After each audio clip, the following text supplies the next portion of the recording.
அனைவருக்கும் வணக்கம். இன்னைக்கு நம்ம என்ன பார்க்க போறோம்னா, மல்லிகைப்பூ செடி வளர்ப்பு, எப்படி மல்லிகைப்பூவை நம்ம விவசாயம் பண்ணுறது அப்படின்றத பார்ப்போம்.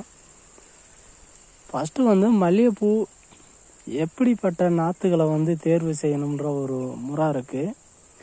மல்லிகைப்பூ கன்று வாங்கும்போது வேர்கள் மிக ஆழமாக இருக்கிற வேர்களை வாங்கிக்கிறணும், நீளமாக இருக்கிற வேர்களை வாங்கிக்கிறணும்.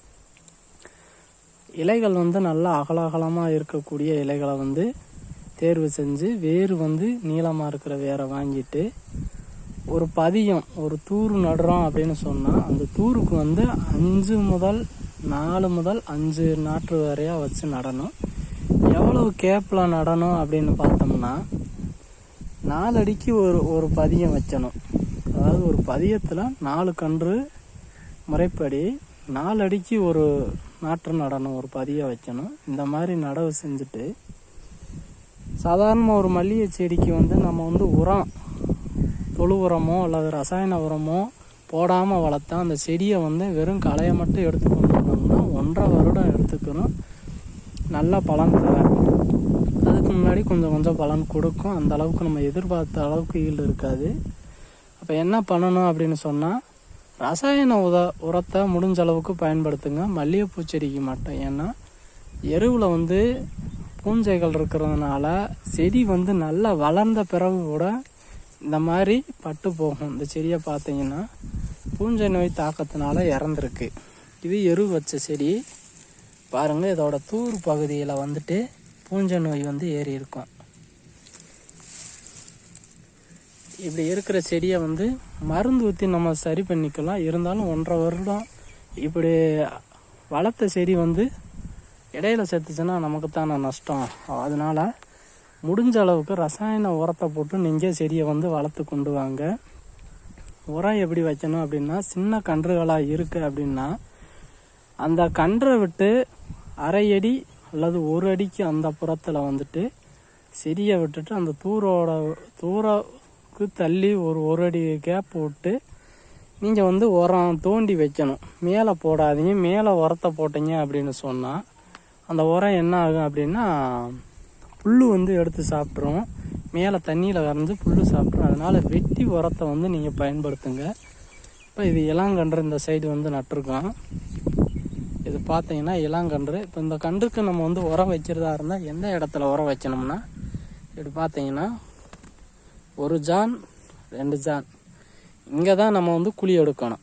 இங்கே குழி எடுத்து அளவாக ஒரு கைப்பிடி உரத்தை இங்கே யூஸ் பண்ணிங்கன்னா இது வேறு வழியாக கரைஞ்சி உரம் கரைஞ்சிச்சின்னா 1/2 அடி வரையாக எல்லா சைடும் பரவும்.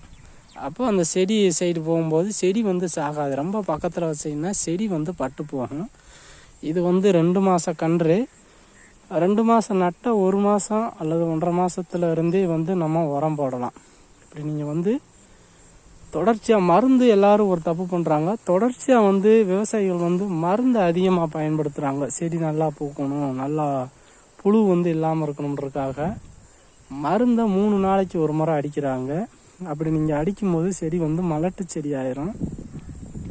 அதனால் நீங்கள் என்ன பண்ணுறீங்கன்னா 15 நாளுக்கு ஒரு மருந்து, புழு செத்தாலும் சரி சாலானாலும் சரி 15 நாளைக்கு ஒரு மருந்து அடிக்கும்போது உங்கள் செடியில் நல்லா கடைசி வரையும் நல்லா பூக்கும் திறன் இருக்கும். இல்லை அப்படின்னா நீங்கள் 4 நாளைக்கு ஒரு தடவை மருந்து அடிக்கும்போது அந்த செடி மலட்டு செடி ஆகி போயிடும்.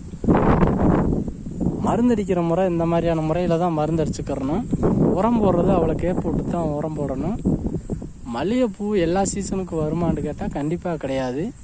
மல்லிகைப்பூ வெயில் காலங்களில் தான் நல்லா பூக்களை பூக்கிற திறன் இருக்கும்.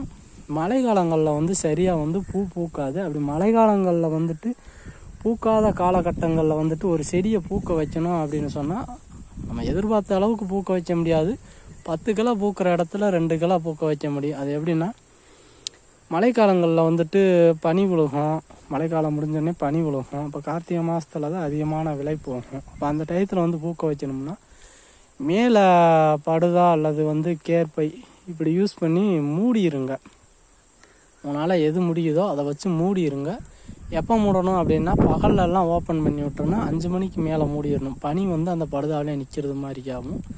கீழே வந்துட்டு செடி மேலே இலை மேலே படாத மாதிரி நீங்கள் பாதுகாத்து வச்சீங்கன்னா மல்லிகைப்பூ வந்து 10 கிலோ வெயில் காலத்தில் பூக்குதுன்னா அந்த பனிக்காலங்களில் ஒரு 2 கிளையாவது பூக்க வைக்க முடியும். நல்லா வருமானம் தரும். இதுதான் மல்லிகைப்பூ செடியை வளர்க்குறதுக்கான ட்ரிக்கு. எனக்கு தெரிஞ்ச முறை. இதுவரையா நான் விவசாயத்தில் பட்ட அனுபவங்களை உங்களுக்கு சொல்லியிருக்கேன். இதே மாதிரி உங்களுக்கும் விருப்பம் இருந்தால் நீங்கள் விவசாயம்